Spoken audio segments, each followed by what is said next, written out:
Looks like we're back to my favorite subject, which is uh, the visual order, as you can imagine. I spend a lot of time in the visual order. I wanted to say a thing in a sort of a preliminary way about the visual order, and that is uh, that the visual order is a visual reality, right? A visual reality, not an actual reality. I'm not saying that things are in front, like something's here and something's back here and something's behind me. That's not what I mean by visual order. Although there's something like that in it, that is to say, there's a relative projectiveness to one's eye of different things. Some things project more than other things to your eye. Some things have greater strength, and therefore they're more, and therefore they're. Let me say they have greater strength in relation to the ensemble. So therefore, they're going to the viewer, is going to get to those points first, right? But there's another aspect of it, and that is that those points actually, because they're easier to see, begin to be your they begin to be your uh, the points from which you begin the process, and the ones that that you can see easiest will be the easiest to locate and to adjust to each other, and that sort of idea. It's almost like saying the rich colors are the ones you're going to be able to hit more easily, right? Than some neutral ones you can hardly figure out what the heck they're doing without a context. So if you can keep that in the forefront of your mind, because the actual order from front to back is a product of a lot of stuff, right? More than the visual order. But we're not trying. We get the result. The result of working with the visual order is there's going to be a level of the actual order, and you're going to see how important that is later on with this Jocko comment. But I have three guys: David W, P, and Jocko, and I'm taking these three questions and hoping I can manage them within a half hour or so, because they're all about one thing, and that is, on one level or another, they're about the visual order. The word is mentioned, I think, in most or something about them. Uh, so I'm going to use a few images from Sargent as well as my Boston School friends. And so let me give you the first question. My question, David W. This is an older question, a few weeks ago, I think. My question, which can be used for next time, he says, is can you talk about the use of black as a color pigment? As a color, I think you mean or pigment or a color pigment. Okay. I'm guessing the Boston School used ivory black or a mixture of pigments to make shades. In other words, when people use the word shades, they frequently, in David's context here, is meaning darker values rather than lighter values. You'd say, you'd be using white to lighten things, you'd be using black to darken things, and that word shades comes in for a lot of people. I don't typically use the word shades that way, uh, but darks, I prefer the word darks because it doesn't get you involved in other ideas. Darks is just we have a palette in front of us, and there are values. There's the lightest light, which is white, and the darkest dark, which is black, and then there's all the other colors set there in values, and then you add mix white or black or other things to change values. Um, and to put it in a kind of perspective, David, in the case of really serious blacks, where you really have to use that range, and I get really close to the blacks, I frequently begin with the blacks and say, here, let's look at that as here's my darkest dark. Is black going to work for me? I say, do I have to be that black? And of course, I actually never use black per se. I use black plus a color because I want the black to be an actual color. I say be an actual color that I can recognize in the red, yellow, or blue family rather than just being, and relatively speaking, by the way, blacks are neutral. Even when they're red, yellow, or blue, they're relatively neutral. But I like to have some color in them, so I'm not thinking about my black as being the darkest dark. It could get darker, in other words. Even if I mix alizarin, which is the classic thing, because so frequently you're using blacks for shadows, and if you're painting land indoors, the shadows will be relatively warm, and so a dark red is a perfectly reasonable place to begin. But I'm basically doing that with no plan except to find out what the darkest dark, what black, whether black would serve or something near black would serve as the darkest dark, or should I be actually coming to something lighter for my darkest dark? And that, as you all remember, is determined by the general tonality of the painting. If you put down the darkest black every time, you'll tend to have inky paintings when you don't mean to, when you want to live in a sort of a shallower value range and more than the whole range moved over and more nearly toward the light side, out of the dark side, through the middle, and to the light side. And when I say that, I'm talking about the general value scheme, right? So we've talked about that before, and I can't direct you to any. I don't know my videos by number or name, so we have talked about that. So, but the answer though, so the use of this, does this also have an impact on the visual order? And the visual order, as I said before, there's a number of things that influence cause the look of the visual order, right? But primarily, it's a question of values. So, but let me put it in a different way. It's values plus contrast, values in a setting. If I take white and put it in a light gray, it's not going to have much visual impact. So in visual order, it's going to be backish. If I take a white and put it next to a black, that's going to project toward your eye. You feel the difference in terms of its projection towards your eye. Remember, projection towards your eye has nothing to do with the space that you're living in. It's nothing to do with that. It's just an organizing concept. It's everything we're doing. It's about how to organize the data. We mean visual data. We mean the color values. How do you organize those things in front of you? It's a huge thing. Once you get that into your head, you're finding ways. That's what lost and found is. The foundness versus the lostness. The lostness has a tendency to be completely out of the picture of your eye. Your eye sees contrast. So high contrast comes to your eye flying, and low contrast and no contrast just don't come at all, right? They sit way back. Well, that's just a way of organizing the visual space. It's not about the actual space, okay? And that question comes in a little bit later. But no, we were trying to use ivory black. There was no resistance to it. We didn't mix other colors to get a black. We just didn't do it. And some people do that. It's kind of a purist thing. And I don't adhere to it only for one reason, and that is because when you're painting dark reds and you want to really darken them and you start putting blues in, you wind up with purples. So if I want my red, if I want my really, this is serious dark I have to feel like red and not purple, what am I going to do, right? Well, black's the color. And you'll also find that certain times outdoors, the black plus yellow is an excellent warm green, it goes in the direction of sap green and stuff like that. So I even use it in the palette outdoors, and I see that, and I even see the use of black in Monet at times. People say they don't, but I believe, it's been a while since I made that observation, but I'm quite sure that that's the case. So the visual order is really not impacted by what kind of color you use. It's primarily the product of contrast plus sharpness of edge, primarily. I'll talk about some other things a little bit later. So Paul P. that could be any of many names, right? Make a video on how to see chroma intensity saturation. I find it a little more difficult than trying to see values and hues. So how to see that? Yeah, you do have to get into your eye, into your mind. I should have brought my palette up here. I shouldn't even be demonstrating, but I don't think I need to demonstrate this. But you've got to get into your mind the difference between intensities of colors. And so if you look at one color, if you look at just the bunch of books in your room on a bookcase, and you say, let's look at the reds. Well, you'll find out the most intense one is projecting toward your eye. If all other things being equal, if all the reds in there are the same value or and they're in the same setting, the one with the most intensity will come to your eye more than the others. So you'll have to get you have to keep your eyes on the field, right? And we call that the unified field. You have to keep your eyes seeing everything simultaneously. And certain colors will come to you. That's the intense ones. Now, by the way, it's not just the intense ones. The oranges will come to you before the blues.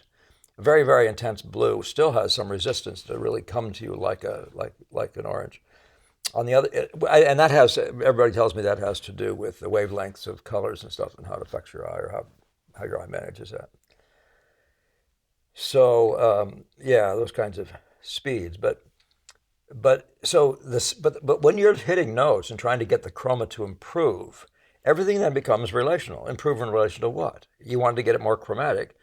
By the way, one of the things you want to do is look down at your palette. One of the guys responding a little bit to you said something about mixing on the palette. And the fact is the palette is the brilliant use of the palette, and I think I've said it before, but some of this really does bear repeating in a different context. But if you really want to take an orange and make it a more chromatic one, take the orange you've got, set it on your palette, and look down there and just do stuff until you get a more. Make sure you keep the value the same, but see if you can manufacture with the notes you have with the stuff you have on your palette, a more intense note. You will frequently be able to do it, right? And but you have to be able to compare it side by side to actually make the improvement. Now, the improvement on your canvas, the adjustment on your canvas, if you have a note sitting on your canvas, it's presumably made out of something on your palette, right? You have something on your palette, you mix it up, you put it there, right? So now, if you go to your palette again and find what note plus that will make it more intense, you can then adjust it. You'll find yourself easily adjusting it up there on the palette. But make sure you slow your process down mentally so that when you look at it, so that you do look at it after you put it down and say, did I improve the intensity? But yeah, the projectivity to your eye. So we sometimes think of that in terms of a color quality. It has more color somehow. That's where the word saturation comes in. So, but it's really just keep thinking that what you really want to do is be comparative. First of all, in your painting, and you'll get the right set will give you a good result. But then if your overall painting is unsatisfactory because the overall thing feels like overall it should be more intense, like we call it the general intensity of a picture, then you might want to rethink your keying in the next instance if you try to do that again. And that keying is having to do with see how intense you can get your most intense colors by messing around. Can you make that same note more intense? And don't confuse it with the visual impression from the point of view of values. What you want to do is get all the use out of your contrast, all the use out of your edge, and then make sure that this is how to get the nth degree of projection, and then get all you can out of the intensity of that color. I should probably leave it at that. I'll make one other point that's an interesting one, and that's Degas talking about. He talks about it in terms of beauty. What's more beautiful than two colors of different values, same color side by side, but same color, different values side by side. And you could say the same thing about the same color side by side with different intensities. There's something about the two of them working together that may do something like that. I'm just throwing that out prospectively, but I'm always listening for what else might deliver more. If there's a quality in nature, and remember that's what keeps pulling us up is the beauty, the incredible beauty and significantly richness of nature. And here we are trying to match it not only with mud, but standing in the shadows with, standing in a dimmer light, the nature it has on it. So it's interesting. It's interesting stuff. So let's go to, so that was P. Now let's go to Jocko and the parenthesis down below. I'm not the parenthesis. The italics down below is me making sure I didn't not say this. Okay. So let's hear what he says, and I'm just showing you the whole screen at once. So because it's such a big thing, I don't want to take 3 and 4 pages to show it. The three girls in white dresses by de Camp, and I'm going to show you pictures in just a couple seconds, by the way. Unlike Bouguereau's girls, her dark hair, back of head, does not look like a hole in the painting. It's both the closest thing and the darkest thing. And yeah, the trees behind them are dark spots as well. I can see the space and tell how far away they are from the trees behind them. And not so with Bouguereau. And then he, by the way, to not leave Bouguereau in the lurch, he says, I still think Bouguereau is my favorite painter. So can you talk about warm and cool colors? Now, the warm and cool is one of those visual impression factors then, isn't it, too? Because cool goes back and warm comes forward.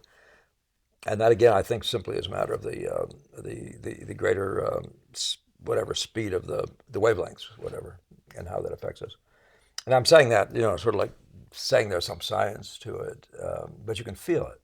You actually can feel it if you don't look hard at. Can you remember always be not looking hard at the ensemble?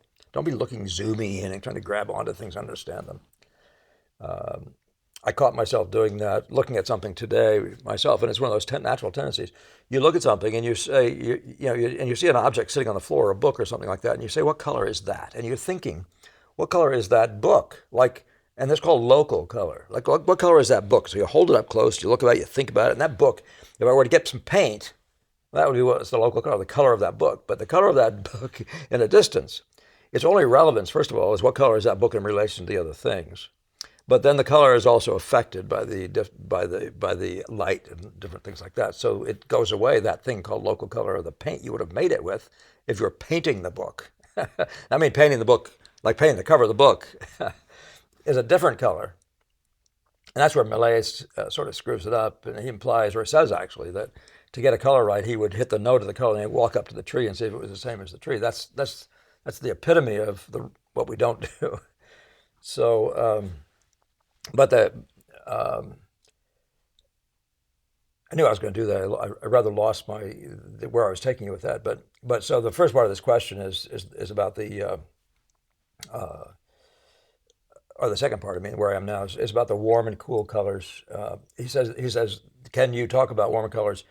Can each do both, receding into the background and also coming forward in the foreground? This is actually, this person has messed around with nature a bit, and these things are the things you're going to begin to see. Well, how is it that there's a warmer thing and it stays back? Well, the fact is, it has nothing to do with real space. Warm things don't stay back in relation to cool things. All other things being equal. Keep that in mind.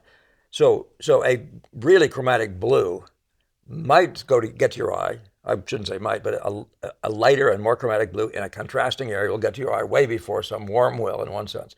But when you look at all of them as intensities, or rather as just colors, the warm still has this advantage.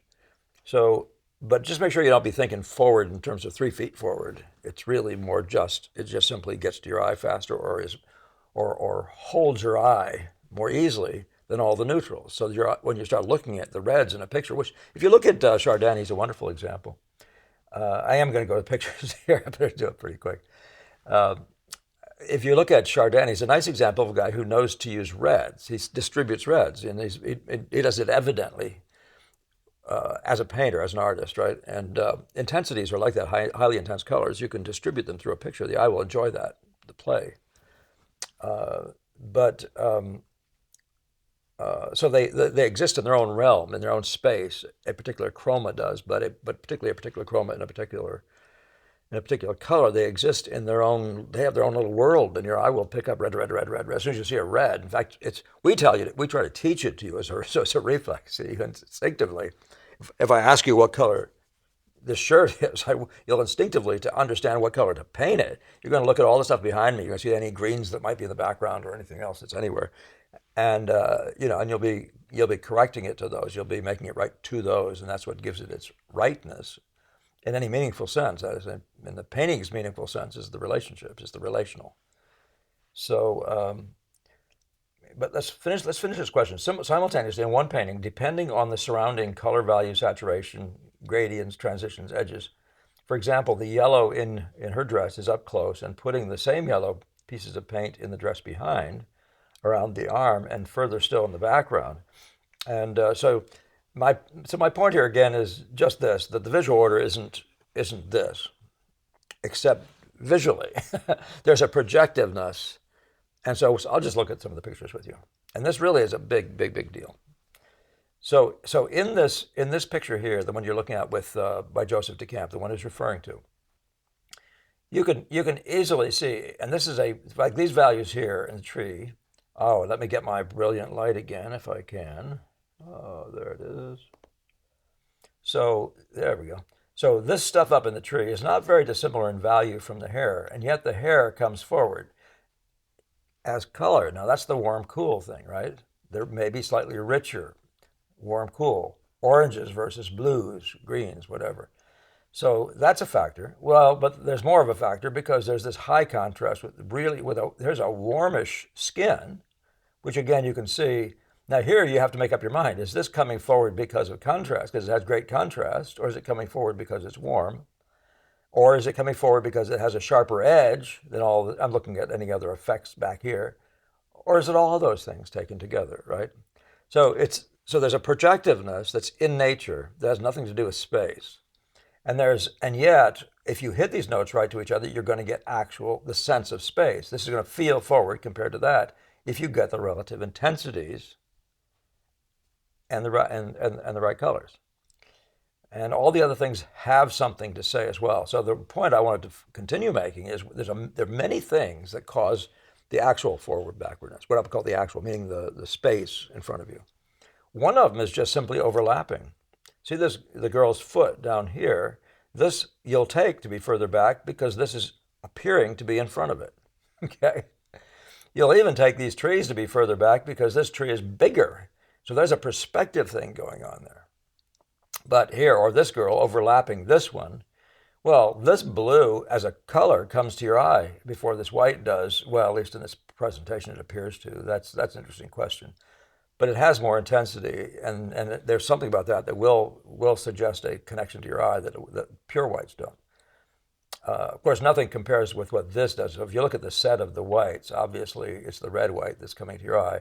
But how much that, again, is the contrast. So here we have a contrast with both reds and the light being red. And here we have contrast with both cooler notes and the light being cooler. And if you can get your eyes to look at this while you're looking at this and just be still, and you just let it happen, even let your eyes go phase out a little bit, get like let them get stupid without your brain getting stupid.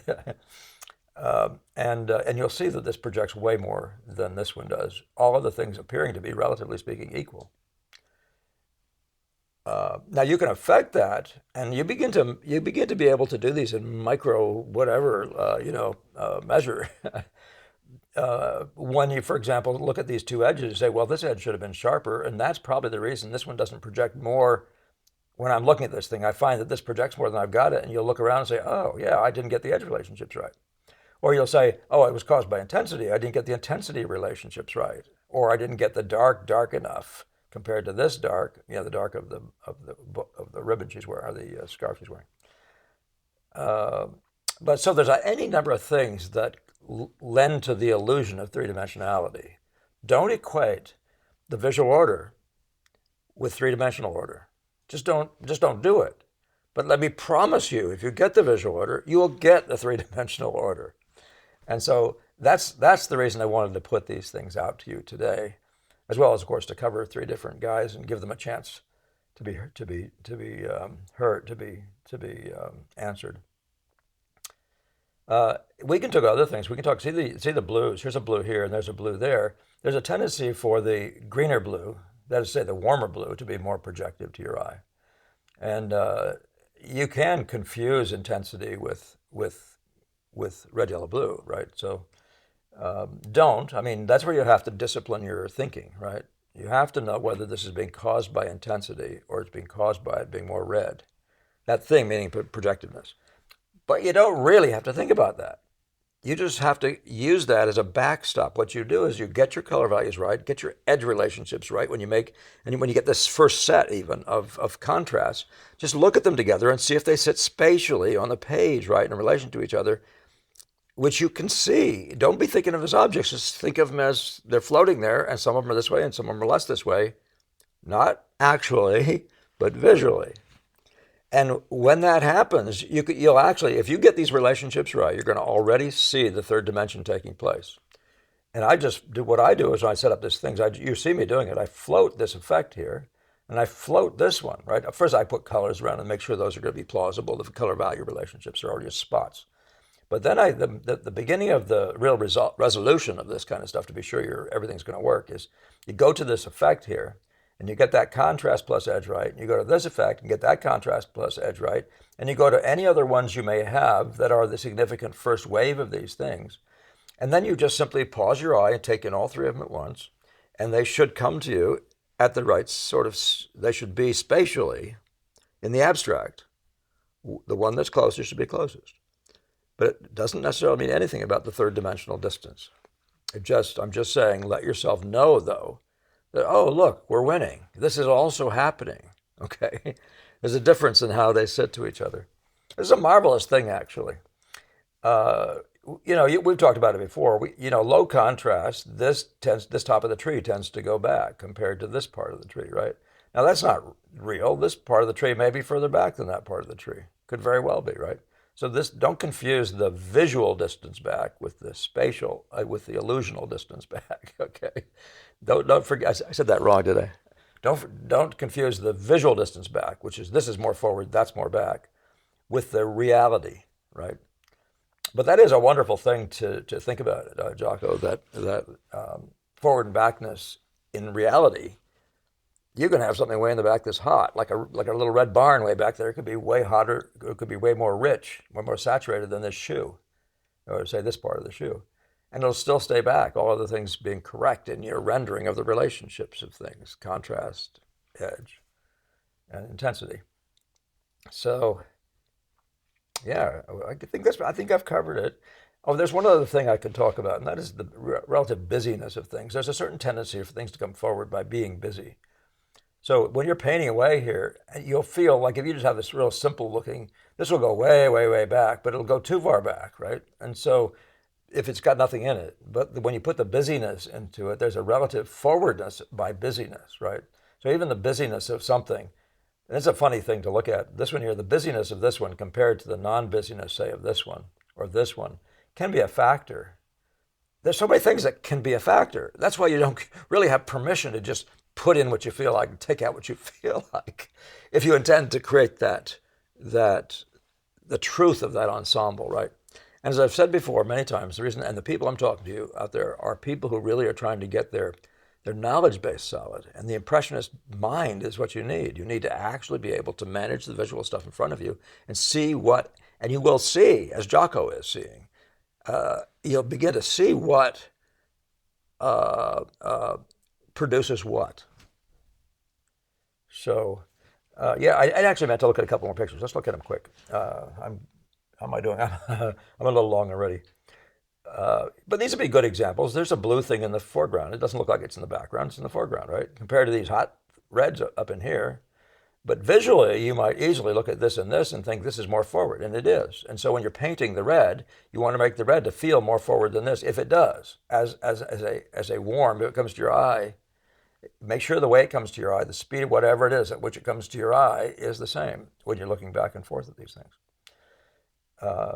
Yeah, and that's one point. Yeah, here's a case in point where the overlap happens, where you can see this is staying forward because of overlap. It's also warmer, but this huge contrast tends to project things towards you, right? So each has its own factor in its own time, but so many things taken together give us, make us. That's why you just got to keep your hubris down. Okay, don't assume anything, and don't assume too many things too quickly. Wait till you keep waiting and let more knowledge come in, and let more wonder about more. It could be other things, could be there are other factors involved.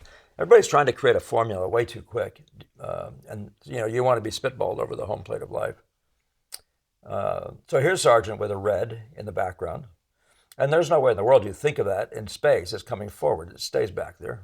For whatever reason, it stays back there. Well, for many reasons, right? One is that this big mass here looks like it's in front of those because of overlap. The model's bigger than this, so it stays back because of space, because of what we call perspective. And so it goes, right? So that's the red itself is visually forward. As of colors in this whole painting, this is the most forward color. You just sit there and look at the whole screen, and that one's in your face, right? Now, forward is a very funny word. It may not be an adequate word.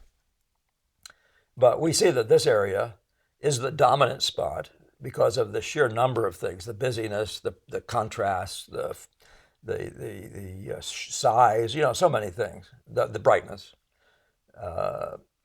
compared to all the other things. So this is what we call a dominating center. This is exactly what you're trying to learn to do, by the way, for all you my composition students. Yeah, I was just going to show you this again because you have so many opportunities in nature to have.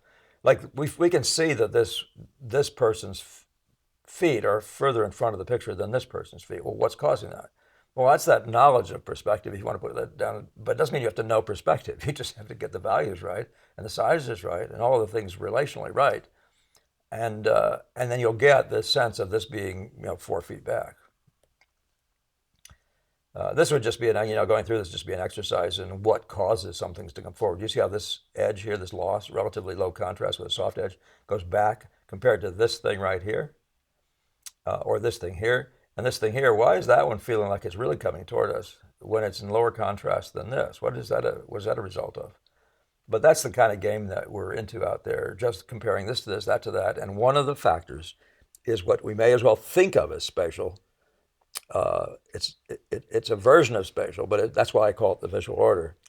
But it's visual. It's visually orderly in the sense of the low contrast goes back, and in that sort of category, chromas come forward, and all those things. And yet, it also winds up, if you do it well, it winds up giving you the three-dimensional space. So, yeah. By the way, look at this one for a second. If you blow your eyes looking at this one, this is the study sketch for this one, and you can see that in this one, this is forward, this spot here is forward. Well, you look at this one, look what's forward. It's this stuff down here. This is forward, maybe a little bit of this. But you see how that is, right? But is it really forward physically in the third dimension? Doesn't matter. This is a way of mastering the visual content.